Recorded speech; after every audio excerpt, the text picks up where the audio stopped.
আউযু বিল্লাহি মিনাশ শাইতানির রাজিম। বিসমিল্লাহির রহমানির রহিম। প্রিয় বন্ধুগণ, সকলকে ভালোবাসা জানিয়ে শুরু করছে আজকের আয়োজন। আজ আপনাদের জন্য থাকছে, বাংলাদেশে কি নিজস্ব তেলের খনি আছে? বাংলাদেশ কোন দেশ থেকে কত শতাংশ তেল আমদানি করে? এই নিয়ে আজকের এই প্রতিবেদন। প্রিয় বন্ধুরা, বাংলাদেশ দ্রুত উন্নয়নশীল একটি দেশ। শিল্প, বিদ্যুৎ, কৃষি ও পরিবহন খাত সচল রাখতে প্রতিদিন বিপুল পরিমাণ জ্বালানি তেলের প্রয়োজন হয়। কিন্তু বাস্তবতা হলো, বাংলাদেশ এখনো জ্বালানি তেলের ক্ষেত্রে বিদেশের উপর অনেকটাই নির্ভরশীল। দেশে সীমিত পরিমাণ গ্যাস ক্ষেত্র থাকলেও বড় আকারের বাণিজ্যিক তেলের খনি এখনো আবিষ্কৃত হয়নি। ফলে দেশের অধিকাংশ diesel, octane, petrol, jet fuel ও ক্রুড অয়েল বিদেশ থেকে আমদানি করতে হয়। এই তেল আমদানির পিছনে প্রতি বছর ব্যয় হয় হাজার হাজার কোটি টাকা। বাংলাদেশে কি নিজস্ব তেলের খনি আছে? এই প্রশ্ন বহুদিনের। বাংলাদেশে এখন পর্যন্ত বড় আকারের কোনো বাণিজ্যিক তেল ক্ষেত্র আবিষ্কৃত হয়নি। তবে কিছু এলাকায় অল্প পরিমাণ তেলের উপস্থিতি প্রমাণ পাওয়া গেছে। বিশেষ করে সিলেট অঞ্চলের হরিপুরে গ্যাস ক্ষেত্র 1986 সালে কিছু অপরিশোধিত তেলের সন্ধান পাওয়া যায়। সেখানে সীমিত পরিসরে পরীক্ষামূলকভাবে তেল উত্তোলন করা হয়েছিল, কিন্তু কিন্তু মজুদ খুব কম হওয়ায় তা বাণিজ্যিকভাবে দীর্ঘমেয়াদী উৎপাদনের উপযোগী হয়নি। বর্তমান বাংলাদেশে মূলত প্রাকৃতিক গ্যাসের উপর বেশি নির্ভরশীল। বাংলাদেশের ভূতাত্ত্বিক জরিপে ধারণা করা হয়, বঙ্গোপসাগর এবং উপকূলীয় অঞ্চলে তেল ও গ্যাসের সম্ভাবনা রয়েছে।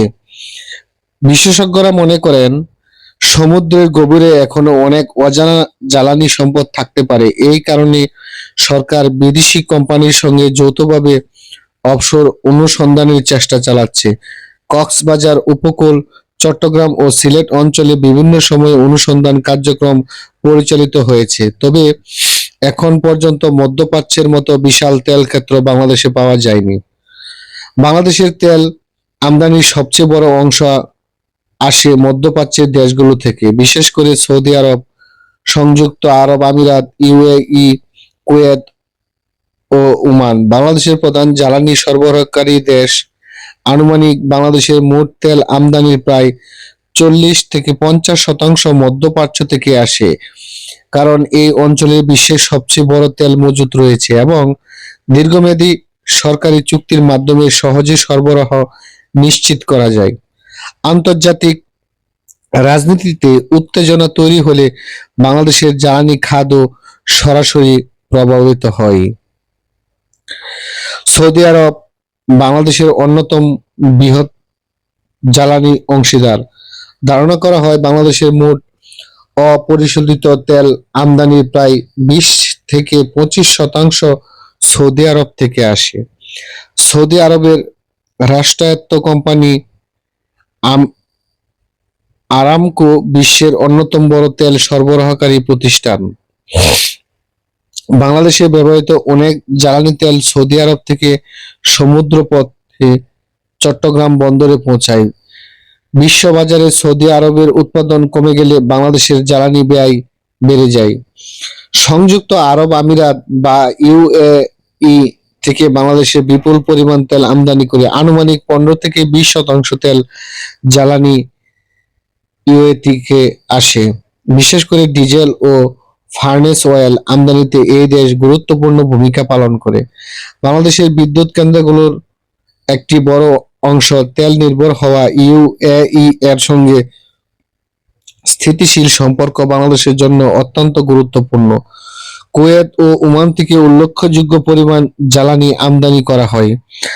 বাংলাদেশে এশিয়ার অন্যান্য দেশ থেকেও পরিশোধিত তেল সংগ্রহ করে, যেমন মালয়েশিয়া, সিঙ্গাপুর, ইন্দোনেশিয়া, ভারত, চীন ও থাইল্যান্ড থেকে ডিজেল, জেট ফুয়েল ও অন্যান্য জ্বালানি আনা হয়। আনুমানিক বাংলাদেশের মোট তেল আমদানির 30 থেকে 35% আসে এশিয়ার এসব দেশ থেকে। বিশেষ করে সিঙ্গাপুর আন্তর্জাতিক তেল বাণিজ্যের বড় কেন্দ্র হওয়ায় সেখান থেকে নিয়মিত জ্বালানি আমদানি করা হয়। ভারত থেকেও পাইপলাইনের মাধ্যমে ডিজেল সরবরাহ করা হয়েছে। বাংলাদেশে প্রতি বছর তেল আমদানির পেছনে বিশাল অঙ্কের অর্থ ব্যয় হয়। আন্তর্জাতিক বাজারে দামের উপর নির্ভর করে বছরে 6 থেকে 10 বিলিয়ন মার্কিন ডলারের তেল আমদানি করা হয়। বাংলাদেশি টাকায় যা পরিমাণ 80,000 কোটি থেকে 1,20,000 কোটি টাকারও বেশি হতে পারে। যখন বিশ্ববাজার তেলের দাম বেড়ে যায় তখন দেশের বৈদেশিক মুদ্রার রিজার্ভের উপর বড় চাপ সৃষ্টি হয়। এর প্রভাব পড়ে পরিবহন ও কৃষি বিদ্যুতেরও খরচে। বাংলাদেশের তেল আমদানির সবচেয়ে বড় ঝুঁকি হলো হরমুজ প্রণালী। মধ্যপ্রাচ্য থেকে আসা অধিকাংশ তেলবাহী জাহাজ এই পথ দিয়ে চলাচল করে। যদি ইরান, যুক্তরাষ্ট্র বা অন্য কোনো শক্তিধর দেশের মধ্যে সংঘাত তৈরি হয় তাহলে হরমুজ প্রণালী ঝুঁকির মুখে পড়ে। তখন আন্তর্জাতিক বাজারে তেলের দাম দ্রুত বৃদ্ধি পায়। বাংলাদেশের মতো আমদানি নির্ভর দেশগুলো তখন বড় অর্থনৈতিক চাপে পড়ে যায়। বাংলাদেশের বর্তমান নিজস্ব জ্বালানি সক্ষমতা বাড়ানোর চেষ্টা করছে। চট্টগ্রাম ইস্টার্ন রিফাইনারি টু প্রকল্প বাস্তবায়নের পরিকল্পনা নেওয়া হচ্ছে। এই প্রকল্প চালু হলে দেশে আরো বেশি অপরিশোধিত তেল পরিশোধন করা সম্ভব হবে। একই সঙ্গে সমুদ্রের গভীরে নতুন তেল ও গ্যাস ক্ষেত্র অনুসন্ধানের কাজ চলছে। সরকার আশা করছে ভবিষ্যতে অত্যন্ত আংশিকভাবে বিদেশি নির্ভরতা কমানো সম্ভব হবে।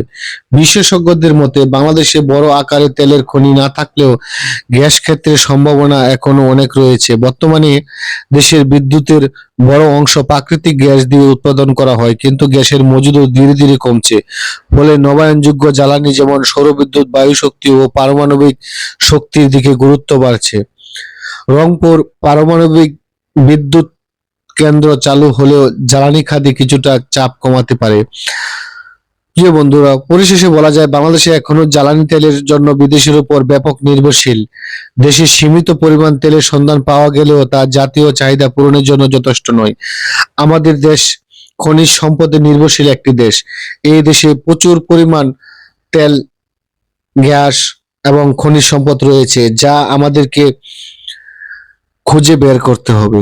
অবশ্যই আমরা এর সন্ধান, যারা বিশেষজ্ঞ আছে সেই সন্ধান অবশ্যই আমরা অচিরে পাবো। প্রিয় বন্ধুগণ, আমাদের দেশের রাজনীতির যে বেহাল দশা, সেই দশা কাটতেই পারতেছে না। সেজন্য আমাদের দেশে খনিজ সম্পদের গুলোর উপর গুরুত্ব কম দেওয়া হচ্ছে। তাই যদি আমরা পরনির্ভরশীল না হই, স্বনির্ভর হতে চাই, তাহলে অবশ্যই আমাদের যে খনিজ সম্পদ আছে, আমাদের যে তেল সম্পদ আছে, তা অবশ্যই বের করতে হবে। সকলে ভালো থাকুন, সুস্থ থাকুন। আল্লাহ হাফেজ। আসসালামু আলাইকুম।